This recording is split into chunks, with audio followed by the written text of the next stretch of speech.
Hey everyone, welcome to another episode of Ask the Beard Baron. That's me, episode 32, where I take all your questions from around the internet and I answer them right here, in a safe place, secure, peaceful. So let's dive into your questions. Golden from YouTube, please, how to kiss comfortably?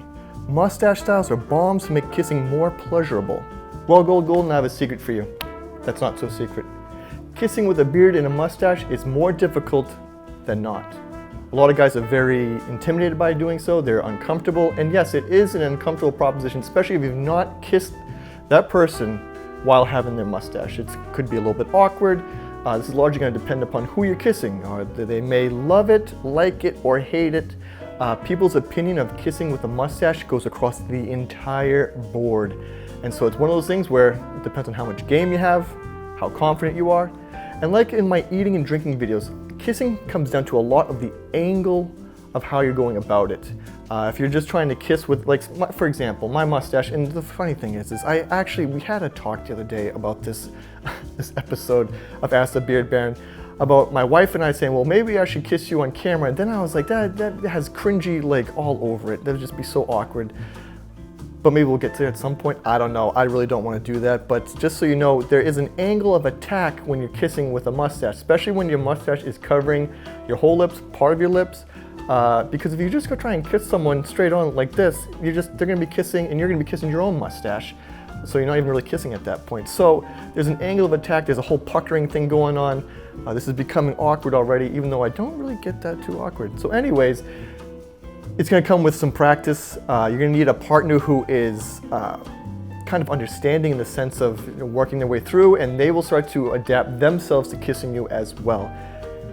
As far as waxes and balms are concerned, you can try to brush that aside, but if you start kissing, any kind of contact that comes into your mustache while wearing wax and balm, as most of you know, gets disrupted and starts to create a mess anyways. So there's not necessarily a way of applying so much mustache wax that's standing up on its ends and they're going for a kiss in a real kind of crazy looking way. So like I said, practice, patience, and you need a patient partner who is kind of open to kissing with a mustache. My wife met me when I had my mustache, so that's all I've ever known with her and her with me. So that's just how we've always been. But your mileage may vary of who you're kissing and what they like about it or not like. Some love it, some like it, and some hate it. That's enough of the whole kissing thing. We should probably just do the whole how to kiss with a beard and mustache, or how to kiss with a mustache, and be over and done with it, and everyone will be super happy about it, I think. Aloisi S from YouTube writes, hey John, do you ever air dry your beard to style it? If so, how often do you do it? And also, what are your thoughts on heated brushes? Thanks for all the amazing tips over the last 6 years, brother. Well, Aloisi, I'm glad you've been watching for 6 years. I'm glad I could provide these tips. Air drying my beard is what I mostly do. So when I get out of the shower, I take a towel and I pat dry my beard so it's damp. Once it's damp, I apply beard oil to it. Now, if you've been following me for a little while now of my beard routine videos over the past few months, what usually happens when I apply an actual control product to style it, I will wait till the next morning. So I shower at night, towel dry my beard, damp, apply beard oil. The next morning, it is completely dried, it has been oiled the night before, I'll apply beard balm, wax, or butters. So technically it has air dried overnight, and I feel like it has a nice oil base. It's not too oily, it's sunk in real nicely. I'm able to apply styling products on top of it. Now what I do if I were to apply oil and a product at the same time is I would get out of the shower, towel damp beard, and then apply oil at a lesser scale, maybe just a couple of drops, and then apply the control product, styling product on top of it. So yes, I do air dry, I do it quite often, and it works personally very well for me. Heated brushes are a different story altogether. I never use them. I do not like applying heat to my beard, whether it's a blow dryer, a heated brush, any sort of idea of applying an immense amount of heat to my beard. I just don't do it. For me personally, I do not like to subject my beard to that much heat. I'm not looking to damage it or fry it or create split ends. I like to keep my beard more on the natural side. Like I said, let it air dry, apply my products, and go along with my day. Dan Brennan from YouTube writes, hey, thanks for the shout out and the advice. You're welcome, Dan. I'm about 4 months in now and my neck beard is coming on nicely. On a separate note, one thing I've noticed recently is my beard is starting to fork in the middle under my chin.